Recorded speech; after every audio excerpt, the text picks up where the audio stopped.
Hi, I'm Charles Band, and welcome to Full Moon's Videozone. I hope you've enjoyed the movie. As you watch this behind-the-scenes Videozone, you'll see how some of the shots were done and the creatures were prepared. Right behind me, you see a big poster for Retro Puppet Master, which is our October release in time for Halloween. We're all very excited about Retro, not just because the movie has turned out so well, but we're sort of breathing new life into our #1 franchise, Puppet Master. We have terrific new characters, or I should say old characters. You can see some of them behind me. What we've done really is we've created a backstory for Andre Toulon. It's around the turn of the century, and these were the original puppets he designed and then years later got destroyed, and he went back and rebuilt them. And the new versions are the puppets we've all known for the last 8 or 9 years. But these are the retro puppets.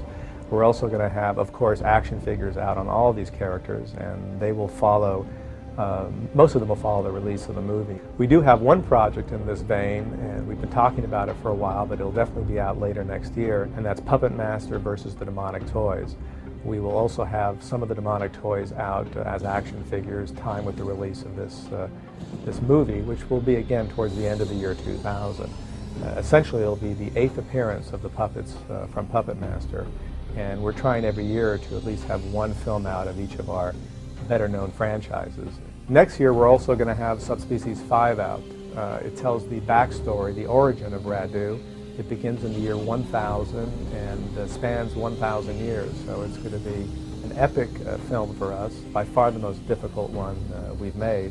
It will also have enough subspecies material in it. The little guys are back, the minions of Radu. So I think you'll all be excited to see what we've done and what we're doing with that franchise. As you can see, we have a great lineup for the year 2000. We're bringing back old characters with a new twist, some new surprises, and I'll see you on the next edition of the Videozone.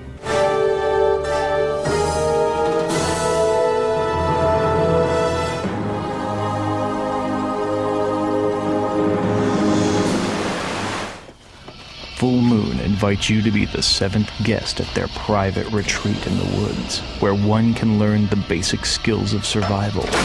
So lock the doors, sharpen those knives, and fight for your life against the ancient evil known as the Totem.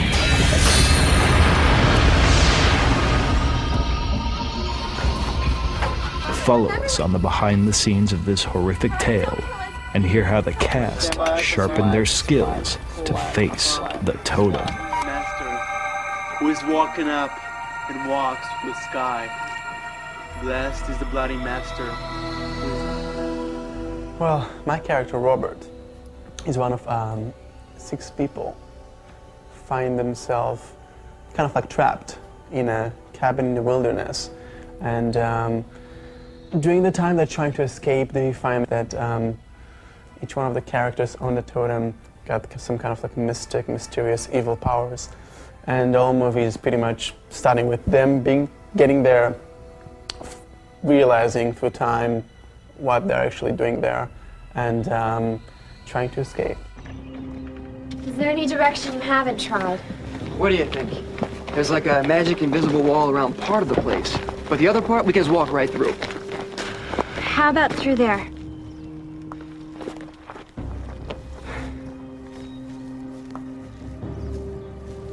You should be feeling that weird feeling by now.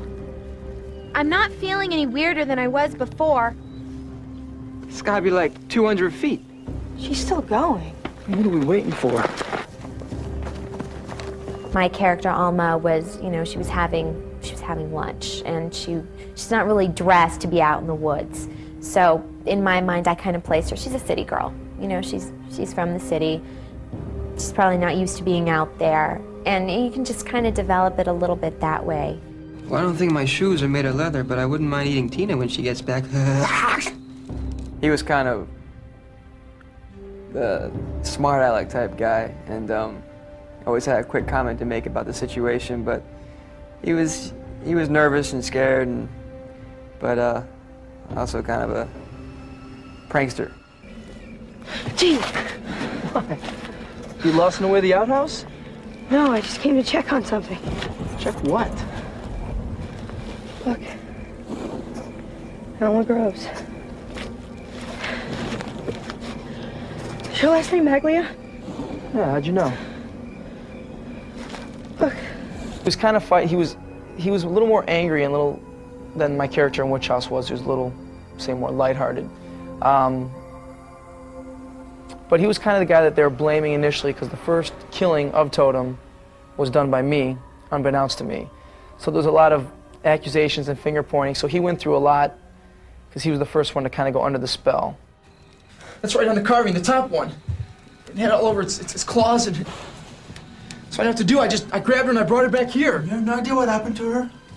What killed her? That's right. You were there, man. You were standing right fucking there. You don't know what happened. I don't know. I don't fucking know. And how is it that I killed her and just let you walk away? She kind of wanted to take matters into her own hands, I guess. That's the best way to describe her. She thought that she could change things. She thought that she'd be able to get rid of the spell and break the ritual. Don't you see? I've stopped the ritual. How do you figure that? He's dead. And if one of the killers is dead, then that means the ritual can't be completed. And what killer is that? Lynn! What's the matter with you? If I hadn't done that, then we don't... I told you that you were supposed to be one of the victims. What? Don't you understand? Len is the second victim. And you're the second killer. You're crazy. The cabin where it was kind of isolated anyway. You know, so you almost felt like you're in this separate place where you really couldn't leave anyway. I've got to go. It's okay. We won't let you go. How are we supposed to stop her? Don't touch me. Everyone just stay away. I've got to go. No, come back. Oh gosh. Yes, when I had to strangle Marissa, that was it was interesting because I really was afraid that I was hurting her. You know, and I don't know, I guess I've just never been that aggressive in my own life, so it was kind of interesting to really feel that and feel like what it feels like to try and strangle somebody, because it's kind of a weird rush. I can't see anything. There, it's a light. See there, there's something there. Don't you see? Don't you see? It doesn't matter which one of you goes, just as long as I kill someone, then the ritual can't be completed. When we eventually find the totem, I'm getting blamed that by the rest of the group. They think that since I'm an American Indian, I know more about the totem, but I don't. That's a totem pole, Robert. Do I see any other Indians around? Nope, just you. Screw you, man. This thing doesn't belong to any tribe I ever heard of. Unless it's the fucked up peyote smoker Gothic Church Carver tribe. And second thing, if it was a fucking Roman column, everybody around here wouldn't be looking at you funny. Because your goddamn grandparents came from Sicily. Or wherever the hell they came from. The totem was different from what I expected also, but it was scary. I mean, it's kind of a strange object out in the middle of nowhere, you know. I mean, that's very mysterious. I don't know, but this thing looks old. A lot older than those graves, and a lot older than that cabin. So either someone would have had to have brought it here, or it was here when they came. And if it was here when they came, it's been here for a really long time. A lot of the really intense scenes, for instance, one of the last scenes in the movie, when three of us are tied, we're tied to a tree. First of all, it was freezing cold outside, and we're all practically wearing nothing. We're shivering up there, and that almost gave us more tension, more energy to be scared. We could really get that fear going because we're feeling really intense. We have our bodies shaking with energy, and that really helped. Oh God, oh no, no, don't, no. Robert, listen to me. He's dead. There's nothing inside there. Robert, if there's something inside of you that can still hear me, that can still understand, Robert, see what you're doing? You're killing us! It was kind of weird, you know, and as far as the makeup process goes, I was kind of dreading it because already I don't like the whole makeup process just because it makes me a little uncomfortable, I don't know. But, and this was an extended makeup process a bit. But actually when it was being put on, it was kind of fun, you know, just to watch yourself being transformed into this dead person, as it was in this case, you know, and actually, and the guys who did the makeup were really fun to be around, and they were really cool, so it was actually an enjoyable experience in the chair.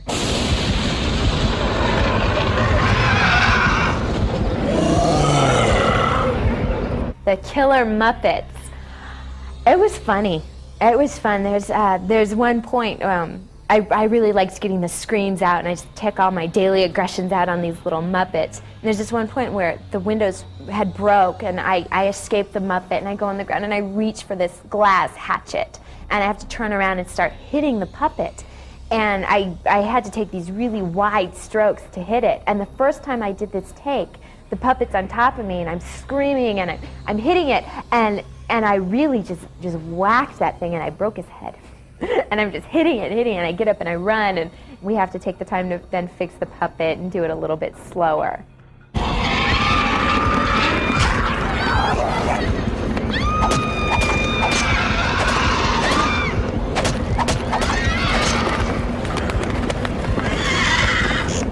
I guess actually there was one scene where I was fighting one of the puppets, I should say. It was unique. It was unique because it was flapping around and I had a knife coming at it. It was a lot of fun. You're going down, motherfucker.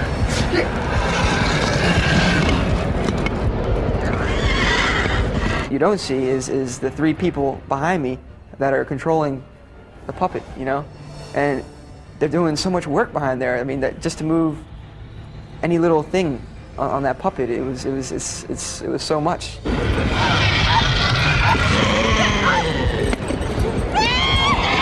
Zombie one was the first real interaction I had, because with the puppets, you know, you were never really near them.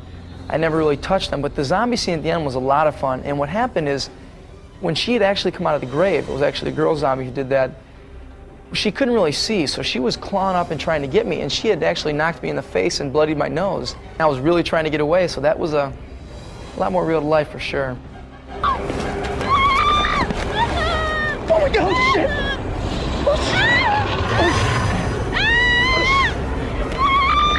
I like the variation throughout the whole movie. The blood, me being, you know, stabbed with the piece of glass in my throat, and then eventually becoming a zombie.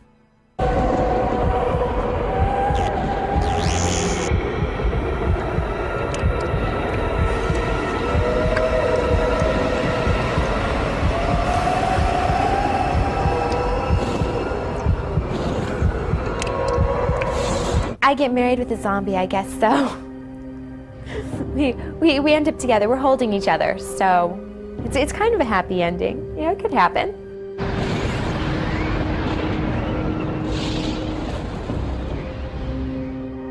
You really have to call on what scares you, you know, what really scares you, and you really have to think about your own life and really personalize what terrifies you, you know, because you know it's not real. You know, you're making this movie, you know it's not real. The things look a lot different in person than they do on film.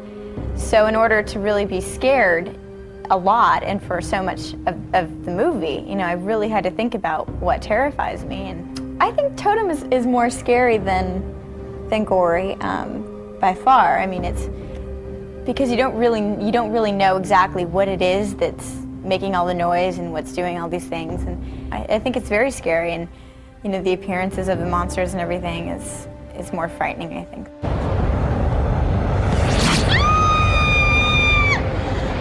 And just the fact that it's a horror film, you have the chance of playing different levels as far as your character, from like very mellow moments to very extreme and scary and you know, very, you know, from low to very high. To think one aspect of the movie, to maybe think, well, I can guess this is going to happen and this is going to happen, and we've seen movies like this, but then they just completely turn it around, where they enjoy the story, they enjoy the fact that this guy died where we thought that he wouldn't, or this girl's sure to die, or these two are sure to fall in love, but you know, there's no real big love scenes, and it kind of keeps you guessing.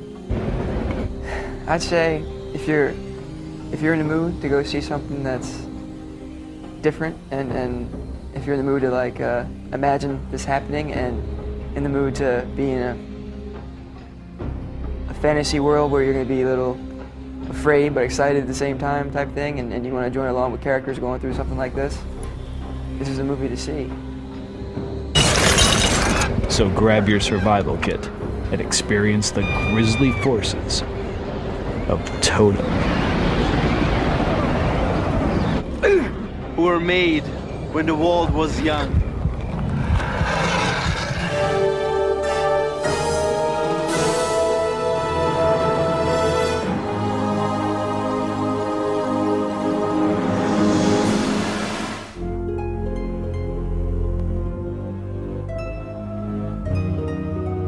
Toast to the founder of the feast. Travis's billion-dollar loss is our billion-dollar gain. Mr. Harrison, you. I must now inform you that I am extremely displeased. Your failure compels me to take direct action to remedy this dire situation. Now those idiots think that we've checkmated Virgil Travis, but I know better. He's still in the game. Virgil Travis is going to try to eliminate all of us.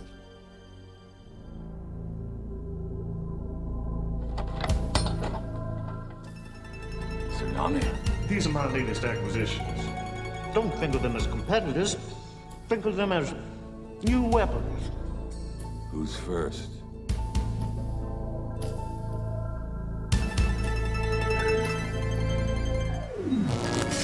Hell, here we come.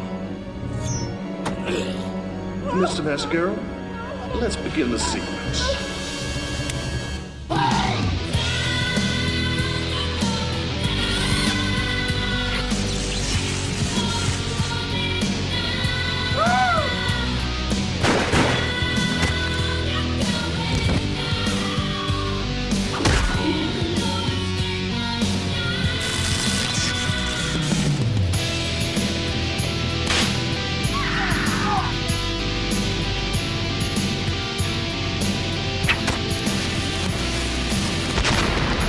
Well, I don't suppose there is any more need for secrets between us.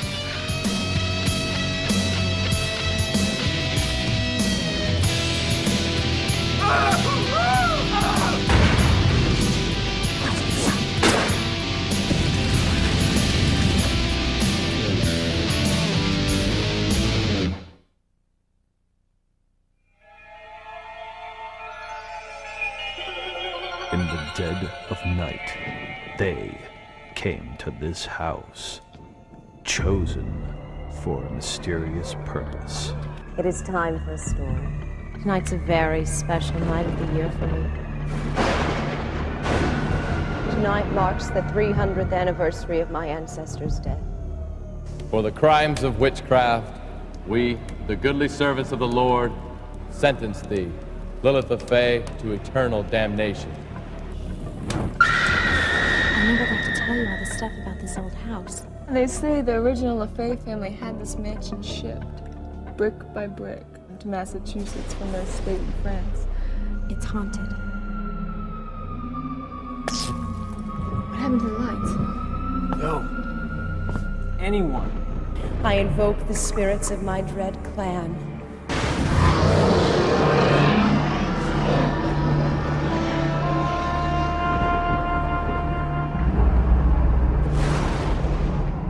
Let's rock.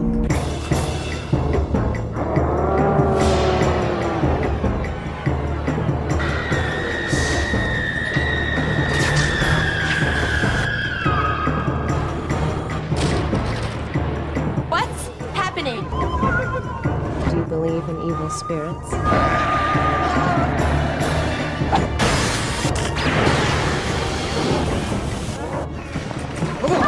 I think it's time to get this party really going. Witch House, coming soon.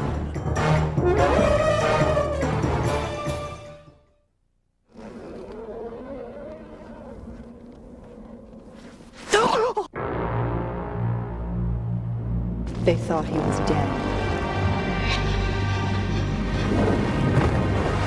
They forgot about the bloodstone.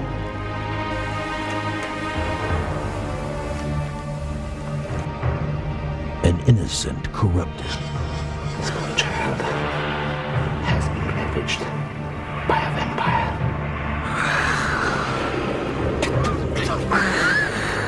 Please, kill me. A creature of pure evil.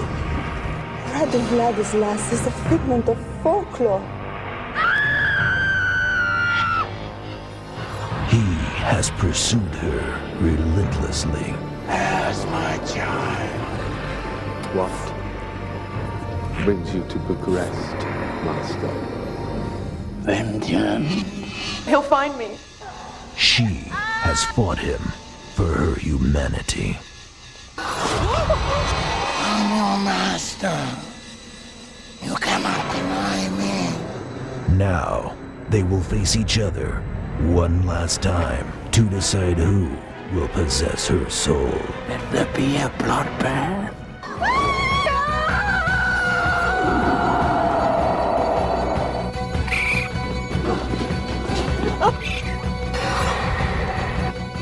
We must destroy him, Master.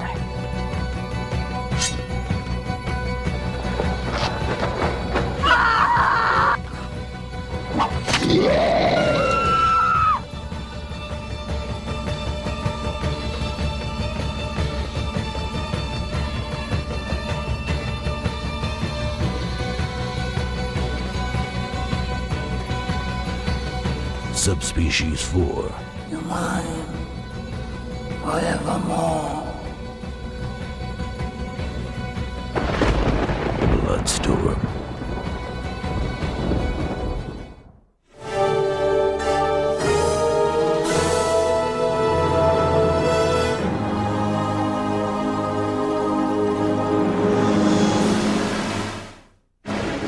After years of experiments, Andre Toulon has created puppets that want to play with you.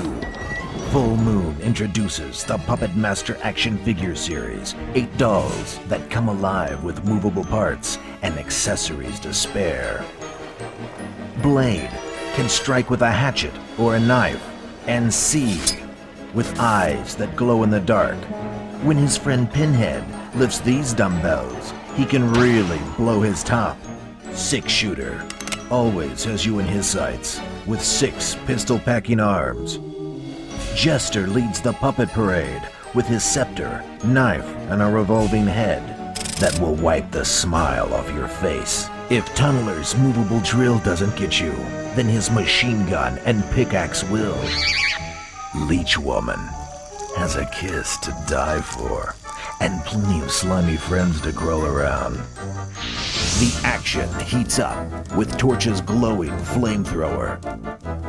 And watching over this madness is the Totem and his power gem. The new line of Puppet Master action figures are now stocking your toy and specialty stores. For more information, log on to the Full Moon Toys website at fullmoontoys.com.